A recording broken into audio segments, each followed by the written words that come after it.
Olá, meu nome é Guilherme Sampaio da Albuquerque. Eu sou aluno do quinto ano C e estudo na Escola Pan-Americana da Bahia.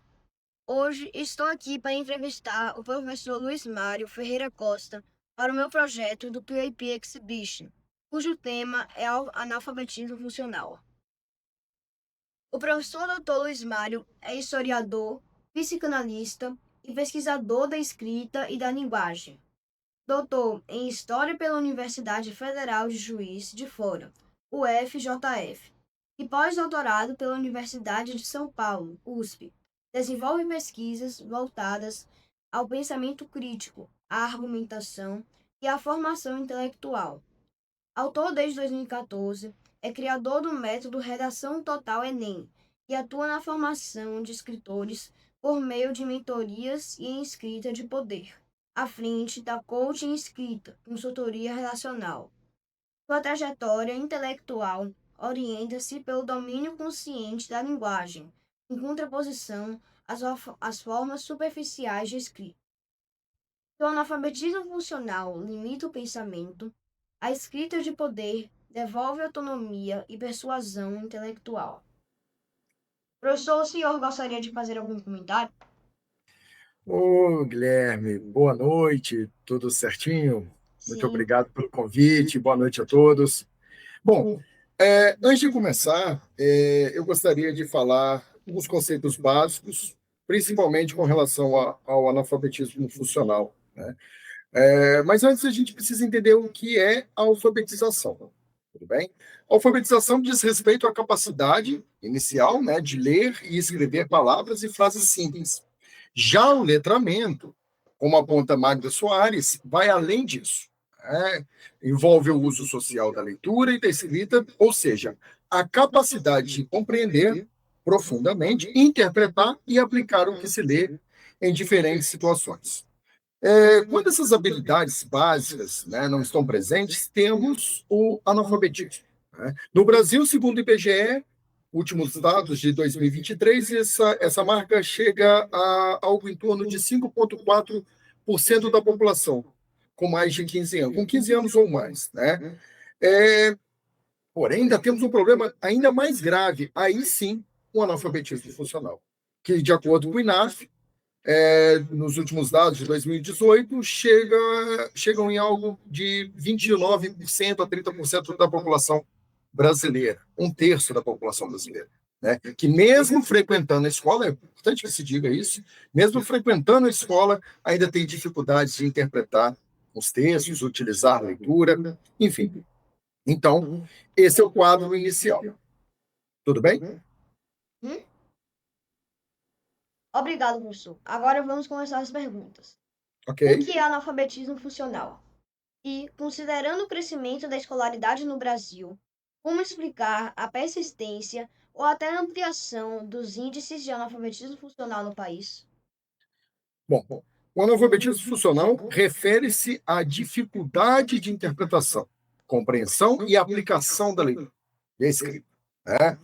Nas situações do dia a dia, na vida normal, na vida do dia a dia, né?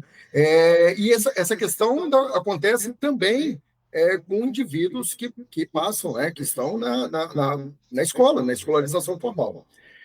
No Brasil, apesar do avanço, é importante que se diga isso, apesar dos avanços dos níveis de escolaridade, nas últimas décadas que a gente vem acompanhando, os dados do INAF, como eu já mencionei, são horrorosos, né? Estamos falando de 29% da população em condição de analfabetismo funcional, né? Esse cenário é revelador, é um problema estrutural, e o aumento do acesso à escola não tem representado uma melhoria desses números, né? Então, a gente pode dizer que é bom, é importante que tenhamos mais acesso à escola, mas isso só não garante o fim do analfabetismo funcional. Por que os altos índices de analfabetismo funcional afetam o desenvolvimento das comunidades? Por que esse problema atinge de forma mais intensa as populações mais pobres? Bom, Guilherme, aqui um ponto importante, né? Vamos lá. Quando muitas pessoas têm dificuldade para entender o que leem, né, isso prejudica a sociedade como um todo, ok? Elas podem ter problemas, por exemplo, na hora de entender notícias, as regras, contratos, informações de saúde, ou seja, isso dificulta totalmente a participação do cidadão, limita muito a ação dele. Então, esse problema, ele costuma afetar mais as pessoas mais pobres. Acontece principalmente por conta de um fenômeno que o sociólogo francês Pierre Bourdieu aponta e chama de capital cultural. Ou seja, famílias que têm melhores condições de vida têm mais acesso à literatura, mais acesso a livros, a conhecimento, a estudos, a aulas particulares. Enfim, essas pessoas têm uma formação melhor, têm acesso a um capital cultural mais rico.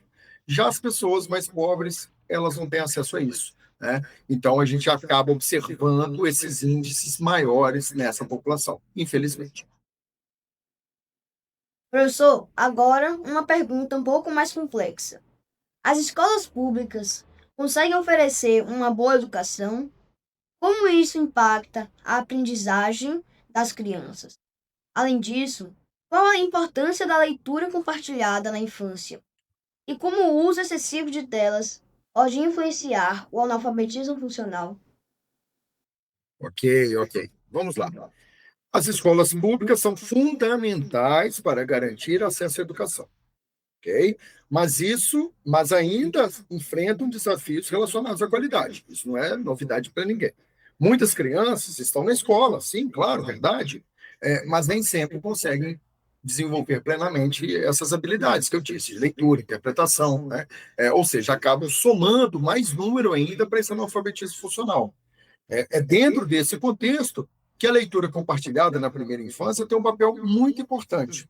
Pois quando adultos, né, leem com as crianças, eles acabam ajudando as crianças a desenvolver o seu imaginário, o seu vocabulário e a capacidade de compreender textos mais complexos, uma habilidade fundamental para o momento seguinte da sua vida, né?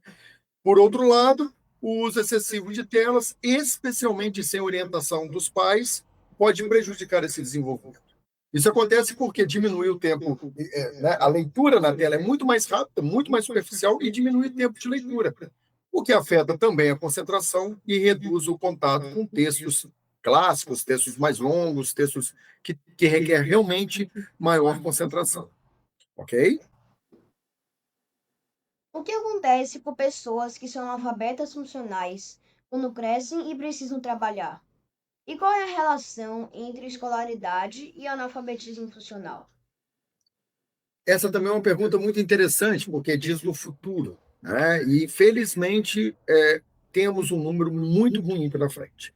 Bom, quando essas pessoas chegam à vida adulta, o analfabetismo funcional dificulta bastante a busca por emprego. Isso porque muitas profissões exigem leitura, interpretação, compreensão de instruções, né? Normas, enfim, a vida ela necessita, uma vida profissional bem-sucedida, ela necessita de bons leitores e bons escritores, né? Então, quem tem dificuldade nessas áreas acaba tendo menos oportunidades e muitas vezes consegue apenas trabalhos com menor salário ou estáveis, né? É o famoso bico. Sobre a escolaridade, vou dizer mais uma vez, é importante entender que estudar por muitos anos não garante sozinho que a pessoa aprenda de verdade. Ou seja, alguém pode ter passado bastante tempo na escola e ainda assim ser um analfabeto funcional. Por isso, o grande desafio não é só colocar mais pessoas nas escolas, né? Mas garantir que elas realmente desenvolvam as habilidades de leitura, escrita e compreensão necessárias para a vida como um todo. O que podemos fazer para diminuir o número de analfabetos funcionais? E o aumento da escolaridade pode ajudar a melhorar essa situação? Ok. Bom, para diminuir o número de analfabetos funcionais, é importante melhorar a qualidade da educação. Bom, isso é fundamental. Isso significa investir na formação dos professores, incentivar o hábito da leitura, né, desde a infância, pode ser a leitura acompanhada, seria muito bom também, e criar políticas públicas que realmente ajudem os alunos a aprender a interpretar e entender texto de verdade, Além disso, é fundamental que as crianças tenham contato com livros, né? Desde cedo, histórias, diferentes tipos de leitura. Isso vai fortalecer a compreensão e a capacidade de desenvolvimento de pensamentos. Tá? O aumento da escolaridade, mais uma vez, é sim um passo importante, mas sozinho não resolve o problema. Só haverá melhoria de verdade se os alunos não apenas frequentarem as escolas, mas também aprenderem de forma efetiva.